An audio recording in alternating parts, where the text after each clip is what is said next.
Hi, I'm here with YOUmediaChicago. My name is Moji. I'm a hair artist here in Chicago, and I'm going to be showing you all how to do some of my favorite protective styles and some basic natural hair techniques. Here are the things that you will need. So you can use some hair clips. I like to use these duckbill clips. I have a few of those, as well as these butterfly clips. You can use a couple of those. A small comb. This is used to make the parts. I like that. Then a big comb. You can also use this to make parts initially. So first, it's very important, you want the hair to be detangled. Ideally, you want the person's hair to be stretched, whether they blew it out, detangled it, and stretch it using different methods like the rubber band method. However they choose to do it, you want their hair to be stretched so that way it doesn't curl up and get back tangled, because you want your fingers to be able to run through the hair so that you can braid down smoothly. So you take a small piece at the front and you put it in 3 sections. So you do, each time I take a piece of hair from one side to the other, I'll call it a rotation. So you take the hair from the right side going under, that's 1 rotation. You take the hair from the left side, that's 2 rotation. Now once you get here, when you take the hair from the right side, you add a piece of hair behind it. You take some hair and add that in between your index finger and your thumb. You add it to that right piece to the middle. So now you have 3 pieces. So now you're going to take the hair from the left side, like so, in between your index finger and your thumb, and you add another piece of hair from this section, and you add it in between your middle finger and your thumb, and you bring that piece to the middle. So I'll show you again. You have 3 pieces of hair, like so, like that. So you take this right piece, you bring it to the middle, in between your index finger and your thumb, and you take a piece of hair and you add it to that piece that's now in the middle. Take your index finger and your thumb and grab that left piece of hair. Take a piece of hair from that section and add it to it. So I'm going to do a couple rotations and show you how it looks.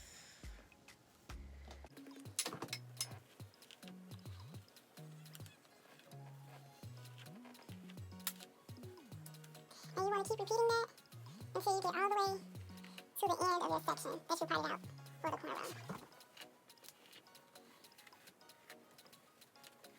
So as you see, Each time I make a rotation, I bring my fingers out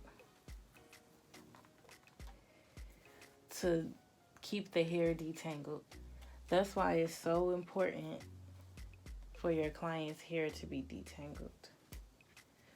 Once I get to the end, I'll continue to rotate the hair from the outside under to the middle. Take the piece from the left side, bring it under to the middle. Piece from the right side, bring it under to the middle. Piece from the left side, under to the middle.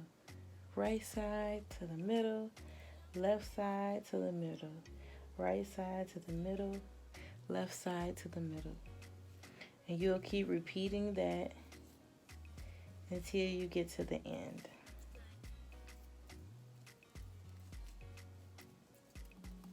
Once you get to the end, depending on some people's hair textures, you may be able to leave it and it may stay. If not, I like to use a little rubber band, a little black rubber band like so. So you take the pointy part and you do it along their head. You don't want to stick it down like that. You want to make sure it's flat along the head like that. So you make the part. I'm making it down the middle because I am going to do 4 braids. Just so that they're big enough for you all to see, but small enough to get in several.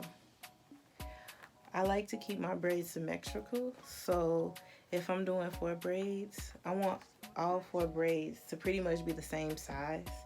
And since it's an even number, I definitely would want a part down the middle of the person's head. I like to call them cornrows because I think sugar is sweet and I think braids are sweet. So I prefer to say cornrows, but the most common name is cornrows. 2, you see how I slide my fingers down each time to make sure it is smooth. Add that hair. When you bring that outside piece to the middle, then you take your index finger and your thumb, grab that left piece, the outside piece, grab some hair along the side, and bring it to the middle. To keep your braid smooth, you want to make sure you rub through it like that. Grab some hair and add it to that middle piece. Grab some hair, add it to that outside piece, and bring it to the middle. See, I always have 3 pieces of hair. So now I'm going to take this outside piece, take some hair off the side, add it to that outside piece, and bring it to the middle. Index finger in between the middle piece and the left outside piece. Grab that hair, add the side hair to it. And you want to keep repeating like so. Once you get more comfortable, you can grab that hair on the outside smoothly all in one motion. So as I'm grabbing this left piece, I can grab that hair along the side.